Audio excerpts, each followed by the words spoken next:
यह चेतावनी कोई और नहीं बल्कि अमेरिकी खुफिया एक्सपर्ट्स अमेरिकी राष्ट्रपति डोनाल्ड ट्रंप को दे रहे हैं। उन्होंने साफ लफ्जों में कह दिया है, ईरान के साथ जंग का मतलब यह नहीं और ईरान की संभावित हार का मतलब यह नहीं कि वहां की सत्ता बेदखल हो जाएगी। हो सकता है तुम ईरान के साथ जंग जीत जाओ, मगर उसके बाद इस पूरे इलाके में ऐसा तूफान आएगा कि उसकी जकड़ में पूरा मध्य पूर्व आ जाए। सख्त चेतावनी दी गई है डोनाल्ड ट्रंप को।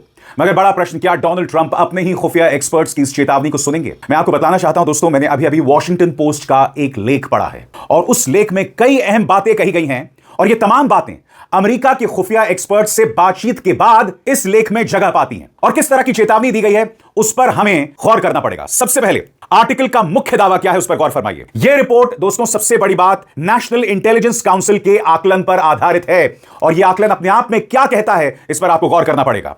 इसमें कहा गया है कि अगर अमेरिका बड़े पैमाने पर सैन्य अभियान भी चलाए तब भी ईरान की इस्लामिक रिपब्लिक सरकार गिरने की संभावना बहुत कम है। अमेरिकी खुफिया एजेंसीज को शक है कि युद्ध के बाद भी ईरान का विपक्ष सत्ता नहीं संभाल पाएगा और उसके लिए कई कारण जतलाए गए हैं।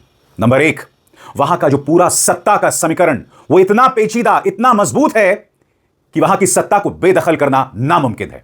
और यहां पर वॉशिंगटन पोस्ट क्या कहता है, गौर फरमाएं। ईरान की सत्ता संरचना बहुत मजबूत और बहुत पेचीदा है। नंबर एक, ईरानी रेवोल्यूशनरी गार्ड कोर। नंबर दो, बसीज मिलिशिया। नंबर तीन, धार्मिक नेटवर्क। नंबर चार, सुरक्षा एजेंसीज। ये संस्थाएं इतनी मजबूत हैं कि ऊपर के नेता मारे जाने पर भी सिस्टम चलता रहता है। आपको क्या लगता है दोस्तों, खामेनी की क्या विरासत थी?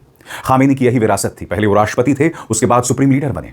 और सबसे बड़ी बात, यह व्यक्ति सिर्फ एक धार्मिक व्यक्ति नहीं था, यह व्यक्ति ईरान के सैन्य फोर्सेस से जुड़ा हुआ है। लिहाजा पिछले 3 दशकों से जिस तरह से ईरान को दिशा दी थी खामेनी ने, उसी का परिणाम यह है कि आज उनकी मौत के बाद और शायद उनके उत्तराधिकारी यानी कि उनकी जगह जो भी आएगा, अगर अमेरिका और इस्राएल उसे भी मार दें तब भी उनकी सत्ता पर कोई असर नहीं पड़ने वाला है। आगे सबसे बड़ी बात, वहां का विपक्ष पूरी तरह से बिखरा हुआ है, पूरी तरह से कमजोर है। क्योंकि अमेरिका क्या चाहता है, रजा पहलवी को सत्ता पर काबिज करवा दे। मगर हकीकत यह है कि ईरान की जो संवेदनाएं हैं, ईरान की जो जरूरतें हैं, वो सिर्फ मौजूदा सत्ता समझ सकती है।